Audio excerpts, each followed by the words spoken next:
इस मौसम में जो सब्जियाँ आती हैं ना, उनको खाने के लिए ज़्यादातर घर के सब लोग नाक मुँह बनाते हैं।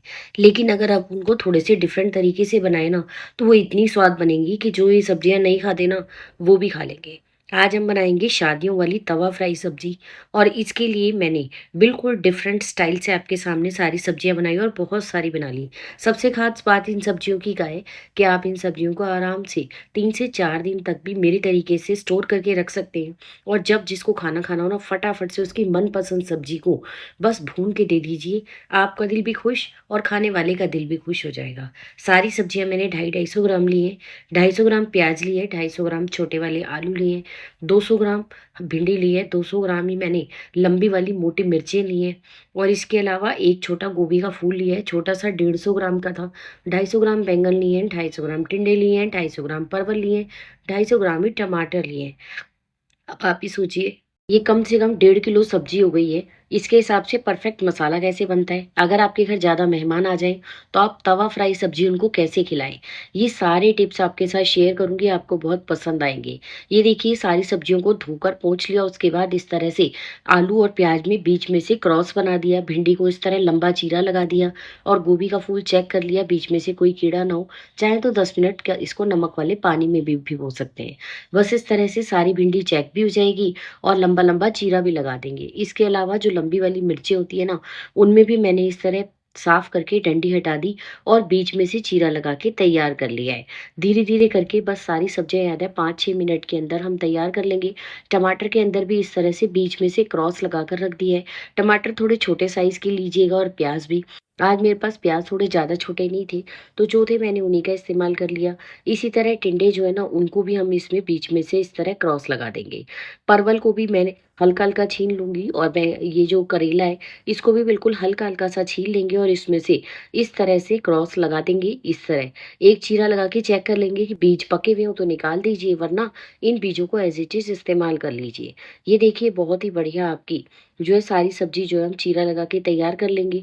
इसी तरह बैंगन के अंदर भी हम बीच में से चीरा लगाएँगे और इस तरह इसको सबको चेक कर लेंगे कि कहीं कोई कीड़ा ना हो। और परवल जो है हल्का-सा इसका छिलका हार्ड होता है, वैसे कच्चा परवल है तो ऊपर और टॉप का और बॉटम का पार्ट हटा देंगे और हल्के-हल्के हाथ से इसको थोड़ा-थोड़ा छील लेंगे। ज़्यादा नहीं छीलना, बस हल्का-हल्का छीलना काफ़ी रहेगा। ये देखिए, बस इस तरह मैंने एक चीरा लगा दिया है। सारी सब्ज़ी को मैंने इस तरह तैयार कर लिया है, इसके बाद हम कढ़ाई में तेल गरम करने के लिए रखेंगे। ज़्यादा नहीं लेना, बस थोड़ा-सा तेल लिया है, 2 कप के लगभग और 2 कप मान लीजिए आप, 250 ग्राम के लगभग तेल होगा, उसको तेज़ गरम करके पहले मैंने सबसे पहले इसमें टिंडों को अच्छे से फ्राई कर लिया है। बिल्कुल सुनहरा होने तक सब्ज़ी को फ्राई करना है, यानी कि ये लगभग 80% तक कुक हो जाए। तो गैस का फ्लेम मीडियम और हाई के बीच में रखिए। ज़्यादा तेज़ हाई करने से जो है सब्ज़ी जलने का भी डर रहेगा। ये देखिए, टिंडे अच्छे से कुक हो गए हैं, मतलब कि फ्राई हो गए हैं और ये मैंने बीच में चीरा लगा दिया था, तो आप मान के चलिए ये 80% तक कुक हो चुके हैं। जैसे-जैसे सब्ज़ी फ्राई होती जाएगी तो जिनके बीच में जो चीरा लगा है ना, ये देखिए क्रॉस किस तरह से खुल जाएगा। अब इसी तरह करेले जो हैं उनको भी हम फ्राई कर लेंगे। इससे क्या होगा, करेले कड़वे भी नहीं लगेंगे और जो मसालों का इस्तेमाल हम करेंगे ना, उस मसालों को डाल के आपने पहले कब्ज़ी सब्ज़ी नहीं बनाई होगी। और सबसे ख़ास बात, वो सारे मसाले आपके घर में मौजूद हैं, आपको कोई भी मसाला ऐसा नहीं है जो बाज़ार से लाना पड़ेगा।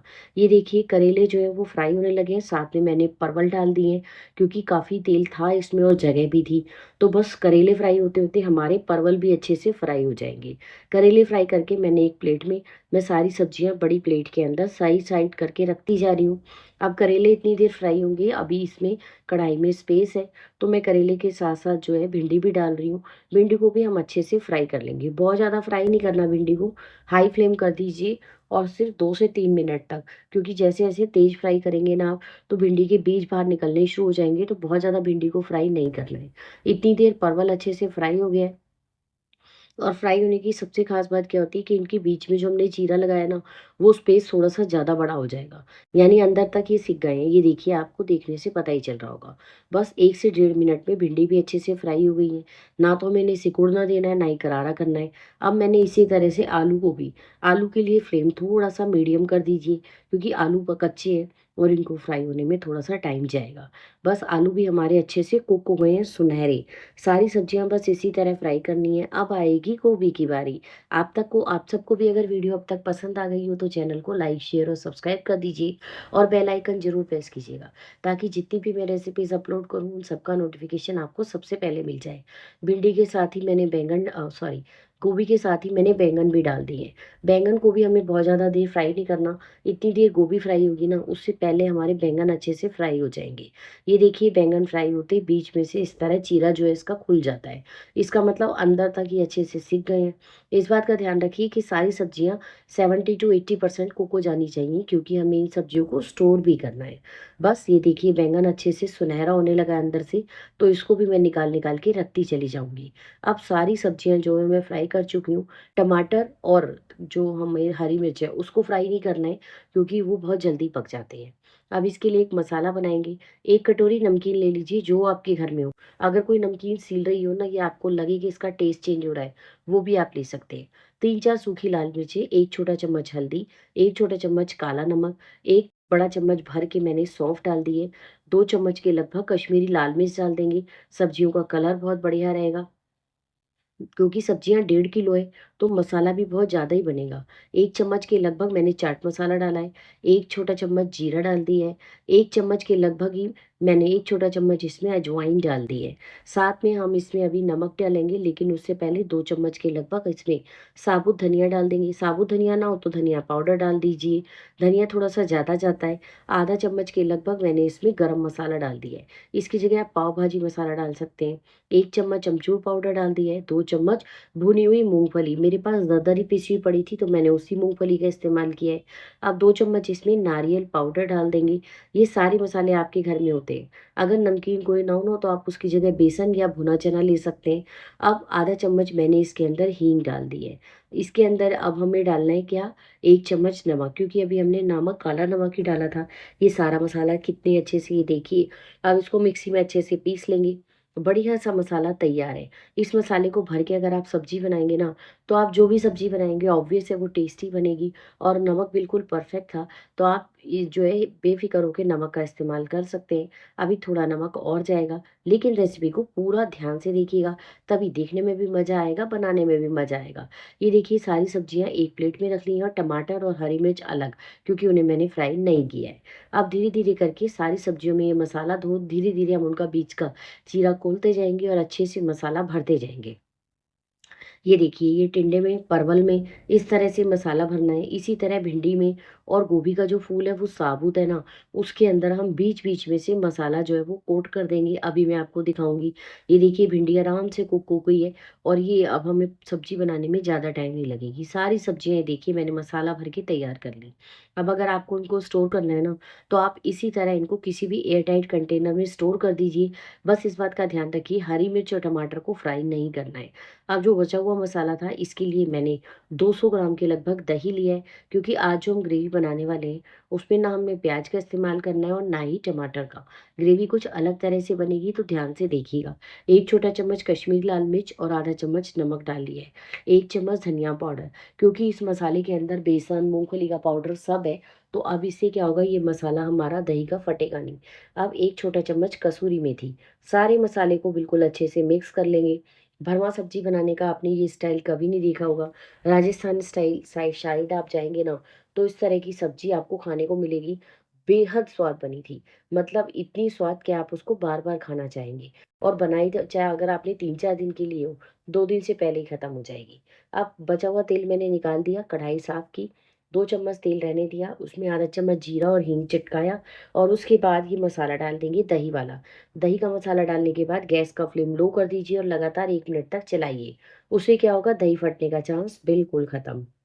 ये देखिए, दही बिल्कुल नहीं फटा है, पर हाँ, क्योंकि घर का जमा हुआ दही है तो इसमें से काफ़ी ऑयल रिलीज़ हो जाएगा। थोड़ा-सा पानी मैंने कटोरी में जो लगा रह गया था दही का मसाला वो भी डाल दिया। अब डालेंगे इसमें 100 ग्राम के लगभग खोआ। मावा जो भी आपको बाज़ार से मिले, अगर ना मिले तो आप उसकी जगह घर में जो दूध है ना आधा किलो, उसको अच्छे से बॉयल करते जाइए और जब वो काफ़ी गाढ़ा हो जाए तो आप वो भी इसमें मिला सकते हैं। वो मावा ही बन जाता है। अब हम इसे ढककर 3 से 4 मिनट पका लेंगे। 3-4 मिनट बाद हमारी बढ़िया ग्रेवी तैयार है। इससे ज़्यादा गाढ़ी ग्रेवी हमें नहीं करनी है, क्योंकि जब हम इसे थोड़ी देर ठंडा होने देंगे तो ये ऑलरेडी गाढ़ी हो जाएगी। अब क्या करेंगे, एक तवा लेंगे, गैस का फ्लेम लो करेंगे, हो सके तो नॉन स्टिक लीजिए या लोहे का तवा लीजिए और गैस का फ्लेम बिल्कुल लो रखिए। सब्जियाँ सारी 80% तक ये कुक हुई हुई हैं। बस हमें क्या करना है, इन्हें हल्का-हल्का सा भूनना है। अब अगर आपको सारी सब्ज़ी अभी के अभी सर्व करनी है, मतलब ज़्यादा मेहमान आए हैं तब भी आप ये सब्ज़ी बना सकते हैं। अगर मेहमान उँगलियाँ चाटते हुए ना जाएँ और आपसे रेसिपी पूछते हुए ना जाएँ, तो आप बता दीजिएगा। बस इस तरह मैंने सारी सब्ज़ी जो है लगा ली। अगर तो आपको अभी सर्व करनी है, तो आप क्या कीजिए, बीच में भरिए ये ग्रेवी और एक-एक मसाले को लपेटते जाइए। लेकिन मुझे ये सब्ज़ी थोड़ा पर्सनली, मतलब एक-एक जने को सर्व करनी है। तो मैंने क्या करा, एक तवे पे सब्जियाँ लगा दी और इनको लो फ्लेम पे भुनने दिया और दूसरे तवे के ऊपर मैंने ये सब्जियाँ रखी। एक-एक प्लेट के हिसाब से सब चीज़ एक-एक रखते जाइए। 1 आलू, मैंने आलू 2 लिए हैं क्योंकि उन्हें आलू ज़्यादा खाने थे। 1 मोटी वाली मिर्च, टमाटर, करेला, प्याज़ और बैंगन, टिंडा, परवल, भिंडी सब 1-1 2-2 पीस रखी और उसके ऊपर थोड़ी-सी ग्रेवी डाली और उसको 1 से डेढ़ मिनट तक इस तरह भून लीजिए। अब टमाटर से का क्या सबसे बड़ा फ़ायदा होगा, इस तरह भूनने से टमाटर जो है वो गलेगा नहीं और बिल्कुल इतना क्रंची बना रहेगा टमाटर और हरी मिर्च कि मैं आपको क्या बताऊँ। एक बार आप मेरे कहने से ये रेसिपी ट्राई कर लीजिए, आप खुद आके कमेंट करेंगे। पर हाँ, बहुत अच्छी रेसिपी शेयर की है, तो प्लीज़ आप comment like, share, comment, hype और प्यारा-सा कमेंट सब कीजिएगा, शेयर भी कीजिएगा अपने रिश्तेदारों के साथ और अगर वो आपसे इस सब्ज़ी को खाने की फ़रमाइश करें, तो बना के खिला दीजिए, क्या बात हो गई, मेहमान हैं, कभी-कभी तो चलता ही है। ये देखिए, बहुत ही बढ़िया सब्ज़ी बनी है।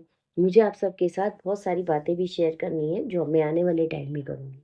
अब ये प्याज़ और ये टिंडा और परवल, करेला, भिंडी, मैं तो सारी चीज़ों के साथ अपने सबको खाना खिलाने के बाद अपने लिए इस तरह प्लेट लगा ली है। इस तरह लगी हुई प्लेट के अंदर सोचिए सब्जियाँ कितनी टेस्टी और यम्मी लग रही हैं। देखते ही मुँह में पानी आ जाए, तो क्यों ना फटाफट से खाया जाए। चलो मैं तो खाना खाने जा रही हूँ। आप सब क्या कीजिए, लाइक, शेयर और सब्सक्राइब कर दीजिए और एक प्यारा-सा कमेंट भी कीजिएगा कि आपको ये रेसिपी कैसी लगी। Bye, thank you.